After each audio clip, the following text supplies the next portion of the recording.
more crafty than any other beast of the field that the Lord God had made. He said to the woman, "Did God actually say you shall not eat of any tree in the garden?" And the woman said to the serpent, "We may eat of the fruit of the trees in the garden, but God said, you shall not eat of the fruit of the tree that is in the midst of the garden, neither shall you touch it, lest you die." But the serpent said to the woman, "You will not surely die, for God knows that when you eat of it, your eyes will be opened, and you will be like God, knowing good and evil." So when the woman saw that the tree was good for food, and that it was a delight to the eyes, and that tree was to be desired to make one wise, she took of its fruit and ate. And she also gave some to her husband who was with her, and he ate. Then the eyes of both were opened, and they knew that they were naked, and they sewed fig leaves together and made themselves loincloths.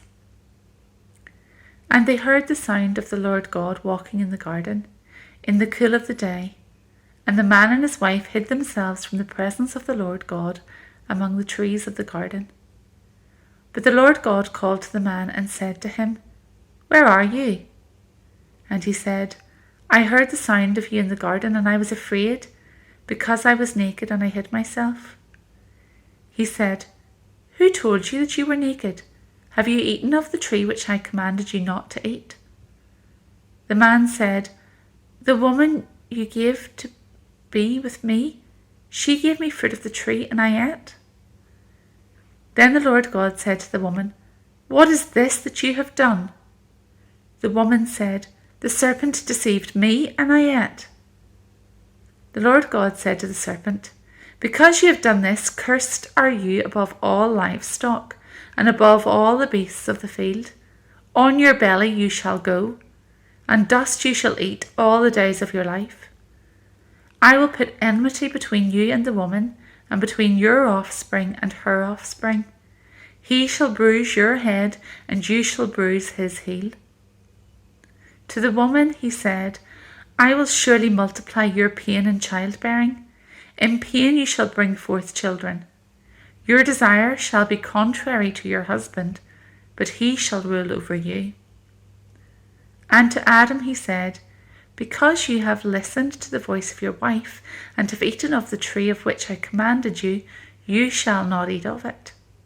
Cursed is the ground because of you. In pain you shall eat of it all the days of your life. Thorns and thistles it shall bring forth for you, and you shall eat the plants of the field. By the sweat of your face you shall eat bread, till you return to the ground, for out of it you were taken, for you are dust, and to dust you shall return." The man called his wife's name Eve, because she was the mother of all the living. And the Lord God made for Adam and for his wife garments of skins and clothed them. Then the Lord God said, "Behold, the man has become like one of us in knowing good and evil. Now lest he reach out his hand and take also of the tree of life and eat and live forever." Therefore the Lord God sent him out of the Garden of Eden to work the ground for which he was taken. He drove out the man, and at the east of the Garden of Eden he placed the cherubim and a flaming sword that turned every way to guard the way to the tree of life.